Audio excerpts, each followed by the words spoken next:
సత్యమూర్తి గారు, వాస్తవానికి ఇటీవల కాలంలో చూసుకున్న మనకు బ్రదర్ అనిల్ గారు కూడా కేంద్రానికి ఒక లేఖ రాశారు. 100% వైఎస్ షర్మిల గారికి భద్రత కల్పించండి అని చెప్పేసి. ఎందుకంటే జగన్మోహన్ రెడ్డి అటు లోటస్ పాండ్కి వస్తున్నాడని ఒకవైపు అని చెప్పి అనుకుంటుంటే లేదు ఆయన యూరోప్ టూర్కి వెళ్తున్నాడని సంగతి తెలిసిన వెంటనే ఇంకొద్ది ఎక్కువ భయం వచ్చింది. ఎందుకంటే గతంలో కూడా మనం చూసుకుంటే జగన్మోహన్ రెడ్డి గారు సేమ్ యూరోప్ లండన్ పర్యటన టైంలోనే ఇటు చంద్రబాబు నాయుడు గారిని అరెస్ట్ చేశాడు వితౌట్ ఎఫ్ఐఆర్. ఇప్పుడు కూడా సేమ్ అదే విధంగా ఏదో జరగబోతుంది అనేటువంటి ఒక ఆందోళన అయితే ఆంధ్రప్రదేశ్ మొత్తంలో కూడా మనకు కలుగుతుంది. అదిగాక సొంత కుటుంబ సభ్యులనే భయపడుతున్నారు అంటే, వాళ్ళకే ప్రాణహాని ఉందంటే అసలు నిజంగా వాళ్ళు ఎవరికి చెప్పుకోవాలంటే ఏం చెప్తారు? ఎవరికి చెప్పుకునేదే ఉన్నది ఇక్కడ. జగన్మోహన్ రెడ్డి ప్లాన్లన్నీ కూడా మాస్టర్ ప్లాన్లు ఉంటాయి కాబట్టి ఎవరికి చెప్పుకున్నా ఏం ప్రయోజనం ఉండదు. అది జరగాల్సింది జరుగుతుంది. ఇక్కడ ఏంటి అంటే మనం ఆలోచించాల్సింది ఏంటి అంటే, జగన్మోహన్ రెడ్డి ముఖ్యమంత్రిగా ఉన్న సమయంలో పోలీసులు అందరూ కూడా అచేతనంగా ఉండిపోయారు. ఇప్పుడు కొంతమంది పోలీసులు ఇంకా జగన్మోహన్ రెడ్డికి సంబంధించిన ఆ పార్టీ నాయకులకి ఇంకా టచ్లోనే ఉన్నారు, వాళ్ళకి సహాయం చేస్తూనే ఉన్నారు. ఎమ్మెల్సీ అనంతబాబుకి సంబంధించిన కేసులో మనం చూసాం సిఐ రవికుమార్ ఏం చేశాడు, ఎట్లా చేస్తున్నాడు అనేది. అంతకుముందు మాచర్ల ఎక్స్ఎమ్మెల్యే పిన్నెల్లి రామకృష్ణారెడ్డి అందులో కూడా జంట హత్యల కేసులో కూడా పోలీసులు ఏ విధంగా సహకరించారు అతనికి అనేది సుప్రీంకోర్టు కూడా బయటపెట్టింది. సుప్రీంకోర్టు ప్రశ్నించిన తర్వాత కొన్ని పోలీస్ డిపార్ట్మెంట్ కొన్ని చర్యలు తీసుకుంది. ఇక్కడ అంటే రెజ్యూమ్ చేంజ్ జరిగినా కానీ ఇంకా పోలీసుల్లో ఇంకా వైసీపీకి సహకరించే వాళ్ళు ఉన్నారు, సహకరిస్తున్నారు. అంటే దీన్ని ఏ విధంగా అర్థం చేసుకోవాలి అంటే, జగన్మోహన్ రెడ్డి అధికారంలో ఉన్న 5 సంవత్సరాలలో వీళ్ళు బాగా అంటే తినటానికి అలవాటు పడి ఉండాలి. వాళ్ళు తినే ఆ టైంలో సేకరించిన ఆధారాలు ఈ వైసీపీ నాయకుల దగ్గర ఉండాలి. అంటే ఈ అవినీతి పరులందరినీ కూడా బ్లాక్మెయిల్ చేసుకొని జగన్మోహన్ రెడ్డి పార్టీకి సంబంధించిన వాళ్ళు ఇంకా నాటకాలు ఆడుతూనే ఉన్నారు, రాజకీయాలు ఆడుతూనే ఉన్నారు అనేది మనం ఖచ్చితంగా అనుకోవాల్సిన విషయం. ఆ మధ్య కొంతమంది ఐఏఎస్ ఆఫీసర్లు కూడా రహస్య సమావేశం ఏర్పాటయ్యారని చెప్పి ఆంధ్రజ్యోతిలో వార్తలు వచ్చినాయి. ఎందుకు రహస్య సమావేశం అయ్యారు ఐఏఎస్ ఆఫీసర్లు? వాళ్ళకేమి పోస్టింగ్ రావట్లేదా? వాళ్ళకేమి జీతం రావట్లేదా? వాళ్ళకేమన్నా ఐఏఎస్ క్యాడర్ ఏమన్నా పోతున్నదా?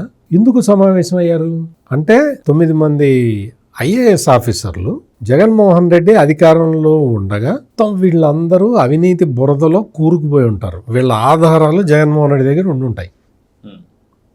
అట్లాగే కదా ఆయన అధికారంలో ఉన్నప్పుడు పిఎస్ఆర్ ఆంజనేయులు ఈ బ్యాచ్ అంతా ఈ అక్రమాలలో కూరుకుపోయిన కారణమే అది కదా. ఒకసారి ఒక సందర్భంలో ఒక సీనియర్ మోస్ట్ ఐపీఎస్ ఆఫీసరు అప్పట్లో ప్రతిపక్ష నాయకుడిగా ఉన్న చంద్రబాబు నాయుడికి ఫోన్ చేసి ఆయన బోర్న ఏడిచాడు. మమ్మల్ని బెదిరిస్తున్నారు ఈ రాజకీయ నాయకులు, మాట వినకపోతే చంపుతామంటున్నారు, మాకు ముడుపు లంచాలు ఇస్తున్నారు, ఆ లంచం తీసుకొని వాళ్ళు చెప్పిన పని చేయాలి, లేకపోతే మాకు లైఫ్ థ్రెట్ ఉంది అని చెప్పిన సందర్భం ఉన్నది. అంటే ఏంటి, మామూలుగా అధికారంలో ఉన్న వ్యక్తులు ఎవరైనా సరే, అంటే మామూలుగా ఉత్తరప్రదేశ్, బీహారు ఆ రాష్ట్రాల్లో చూస్తూ ఉంటాం, వాడు పోలీస్ ఆఫీసర్లని వాడు బెదిరిస్తాడు. వాడు మేము చంపుతాం, నిన్ను వేసేస్తాం, అది ఇదని బెదిరిస్తారు. వాళ్ళ పిల్లల్ని కిడ్నాప్ చేస్తారు, వాళ్ళ ఇది చేస్తారు, పోలీస్ ఆఫీసర్ని లొంగ తీసుకుంటారు. కానీ ఆంధ్రప్రదేశ్లో జగన్మోహన్ రెడ్డి టైంలో వాళ్ళని బెదిరించటానికన్నా ముందు వాళ్ళకి లంచం ఆఫర్ చేస్తారు చేసేవాళ్ళు. దాన్ని తీసుకుంటే దాని ఆధారాలు తీసి జాగ్రత్తగా పెట్టుకొని ఇంకా వాడిని బ్లాక్మెయిల్ చేయడం మొదలుపెట్టి, ఇది మోడస్ ఆపరండి. వీడియోలు తీసి ఆ వీడియోలు ఇంకా నువ్వు వీడియోలు తీసారో, చెక్కులు నోట్ చేసుకున్నారో, లేకపోతే నోట్ల నెంబరు నోట్ చేసుకున్నారో, ఏం చేశారో మనకెట తెలుస్తుంది? మనమేమి క్రిమినల్స్ కాదు కదా, మనకి వాడు ఎట్ట చేస్తాడనేది మనకెట తెలుస్తుంది? అందుకని పోలీసుల్ని లొంగ తీసుకున్నారు, ఐఏఎస్ని లొంగ తీసుకున్నారు, ఐపీఎస్ని లొంగ తీసుకున్నారు. వాళ్ళు ఈ రోజుకి కూడా బయటికి రావటానికి భయపడుతూ ఉన్నారు. వైఎస్ఆర్ కాంగ్రెస్ పార్టీ నాయకులకి వ్యతిరేకంగా ఏదన్నా చర్యలు తీసుకోవటానికి ఇప్పటికీ భయపడుతున్నారు. భయపడుతూ ఉన్నది ఎందుకు అంటే గతంలో వాళ్ళు ఏదైనా వీళ్ళతో మిలాఖాత్ అయ్యి ఏదన్నా చేసిన వాడే కదా, వీడి రహస్యం వాడి దగ్గర ఉంటే వీళ్ళు భయపడతారు. చాలామంది పోలీస్ ఆఫీసర్లు నిజాయితీగా పనిచేసే వాళ్ళు ఇప్పటికీ ఈ రాంగ్ ఎలిమెంట్స్ తోటి పోరాడుతూనే ఉన్నారు. మనం చూస్తున్నాం. మనం లేకపోతే అసలు ఈ పెద్ద దస్తగిరి అదేదో అలా ఏదో ట్రాక్టర్ గుద్ది చంపారని కేసు రాయాల్సిన పరిస్థితి. ఈ ఎమ్మెల్సీ అనంతబాబు కేసులో మామూలుగా ఏంటి, లేదండి అనంతబాబు చాలా సిన్సియర్ అండి, సీనియర్ నాయకుడు అండి అని చెప్పే పరిస్థితి అప్పుడు చెప్పారు కదా పోలీసులు. ఇప్పుడు అట్లా జరగట్లా. ఖచ్చితంగా కేసు కడుతున్నారు, ఖచ్చితంగా కేసుని దర్యాప్తు చేస్తున్నారు. మొత్తం 500 కోట్ల రూపాయల ఆస్తులు ఎవడెవడివి, ఎవడి పేరు మీద ఉన్నాయి ఏంటి అన్ని బయటికి తీస్తున్నారు. అంటే పోలీసుల్లో చాలా మంది, అంటే 90% పోలీసులు ఈ జగన్మోహన్ రెడ్డి క్లచెస్ నుంచి బయటికి వచ్చేసి వాళ్ళు చక్కగా నిజాయితీగా పనిచేస్తున్నారు. ఇంకా 10% ఉన్నారు. నేను ఇప్పటివరకు చెప్పిన దాంట్లో సారాంశం అది. నీకు మాచర్లలో పిన్నెల్లి రామకృష్ణారెడ్డికి సంబంధించిన పోలీసులు ఇంకా ఉన్నారు. ఇప్పటికీ మీరు మాచర్ల వెళ్ళి అడిగితే ఎవరైనా చెప్తారు. మళ్ళీ కానిస్టేబుల్ దగ్గర నుంచి వాళ్ళ మనుషులే ఇంకా ఉన్నారు. ఒకటి ఏంటి అంటే ఎంతమందిని మార్చాలి, ఎంతమందిని శిక్షించాలి. ఒక అతన్ని ఎన్జిఓ లీడరు, ఒక అతను ఎవడో ఉన్నాడు మాజీ ఎన్జిఓ లీడరు, అతన్ని డిస్మిస్ చేశారు. డిస్మిస్ చేయగానే జగన్మోహన్ రెడ్డి దగ్గర నుంచి అందరూ మొదలుపెట్టారు కక్ష సాధింపు. అసలు ఆ వెంకటరామరెడ్డి అని అతని మీద కేసు పెట్టింది ఎవరు? కేంద్ర ఎన్నికల సంఘం. అది కాక అది వైసీపీ హయాంలోనే జరిగింది. అది కేంద్ర ఎన్నికల సంఘం కేసు పెడితే చంద్రబాబు ఏం చేస్తాడు? కాపాడాలా?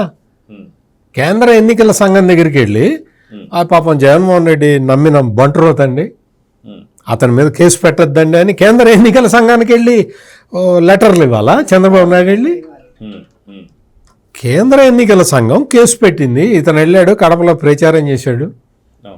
గవర్నమెంట్ జీతం తీసుకుంటూ వీడు ఎట్ట ప్రచారం చేస్తాడని చెప్పి వాళ్ళు డిస్మిస్ చేశారు. కేసు ప్రూవ్ అయింది. రాష్ట్ర ప్రభుత్వం ఉద్యోగంలోంచి తీసేసింది. అతను చెప్తాడు, అతను వెంకటరామరెడ్డి అని అతను వచ్చి, నేను వెంకటరామరెడ్డి వెళ్ళి జగన్తో చెప్పాట, నువ్వు ఏంటి నన్ను తీసేశారండి అంటే, నీకెందుకు 3 సంవత్సరాలు ఆగు, కళ్ళు మూసుకో, నిన్ను మంత్రిని చేస్తా పో అన్నట్ట. గోరంట్ల మాధవ అంటే 3 సంవత్సరాలు ఆగు. మళ్ళీ జగన్మోహన్ రెడ్డి మాట మీద నమ్మకం లేదు ఈ వెంకటరామరెడ్డికి. అందుకని బయటకు వచ్చి ఏం చెబుతాడు? ఆ జగన్మోహన్ రెడ్డి ఇటుకే చెబుతాడులే కానీ నేను సుప్రీంకోర్టులో సవాల్ చేస్తా అంటున్నాడు. నీకెందుకమ్మా 3 సంవత్సరాలు ఆగితే మంత్రి అవుతావు కదా నువ్వు. జగన్మోహన్ రెడ్డి చెప్పాడు, నీకు హామీ ఇచ్చాడు 3 years లో మంత్రి అవుతావు. నువ్వెందుకు వెయిట్ చేయి సుప్రీంకోర్టుకి ఎందుకు? అంటే జగన్మోహన్ రెడ్డి గెలుస్తాడు నమ్మకం వెంకటరామరెడ్డికి లేదనుకోవాలి, అదే అనుకోవాల్సి వస్తుంది. అందుకని ఏంటి అంటే ఎందుకు చెప్తున్నానంటే, ఇవన్నీ కూడా జగన్మోహన్ రెడ్డి అధికారంలో లేకపోయినా పోలీసుల్లో కొంతమంది పోలీసులు ఇంకా జగన్మోహన్ రెడ్డి చేతుల్లోనే ఉన్నారు. కొంతమంది ఆఫీసర్లు జగన్మోహన్ రెడ్డి చేతుల్లోనే ఉన్నారు. వీళ్ళు ఎందుకున్నారు, వీళ్ళని ఐడెంటిఫై చేయాల్సిన అవసరం ఉన్నది. ఇప్పటికే కాలాతీతం అయిపోయింది. వాళ్ళని ఐడెంటిఫై చేసి వాళ్ళని ఊరికే కూర్చోబెట్టి జీతాలు ఇవ్వండి, వాళ్ళకి పోస్టింగులు మాత్రం ఇవ్వమాకండి. ఇప్పుడు మరి వాళ్ళకి పోస్టింగ్ ఇస్తే న్యాయం జరగదు అనేది. అందుకని పోలీసు వ్యవస్థలో ఉన్న వీళ్ళందరూ కూడా ఖచ్చితంగా తమ పక్కనే ఉన్న ఈ దొంగల్ని కనిపెట్టాలి. డిపార్ట్మెంట్లోనే ఉన్న వీళ్ళని ఖచ్చితంగా కనిపెట్టాలి. వాళ్ళని చట్టానికి పట్టించే కార్యక్రమం తీసుకోవాలి. లేకపోతే పోలీసు డిపార్ట్మెంట్ మొత్తానికి చెడ్డ పేరు వస్తుంది. ఒక 10% అని చెప్పే కానీ అంతకన్నా తక్కువే ఉండొచ్చు. వాళ్ళని ఏరేయటం పెద్ద విషయమేం కాదు. వాళ్ళు ఖచ్చితంగా ఈ అవినీతి సొమ్ముకి వాళ్ళు అలవాటు పడిపోయి ఉన్న బ్యాచ్, వీళ్ళని ఖచ్చితంగా ఏరివేయాల్సిన అవసరం అయితే ఉన్నది. అప్పుడు ఈ పెద్ద దస్తగిరి కేసు ఏమైనా పెద్ద అంత ఒక FBI వచ్చి దర్యాప్తు చేయాల్సినంత కేసేం కాదు. It is clear cut murder case. దొరికారు, అందరు దొరికారు. అతను ఎవరు చంపాడో తెలిసిపోయింది, మొత్తం అంతా తెలిసింది. ఎమ్మెల్సీ అనంతబాబు విషయం కూడా మొత్తం క్లియర్ కట్గా ఎమ్మెల్సీ అనంతబాబు ఏంది, ఆయన భార్య ఏంటి, వాళ్ళు ఏంటి, మొత్తం అంత ఇదైంది. ఫర్దర్గా యాక్షన్ తీసుకోవాలి. ఆ యాక్షన్ త్వరితగతిన తీసుకోవాలి. Please subscribe to Leo News for more videos.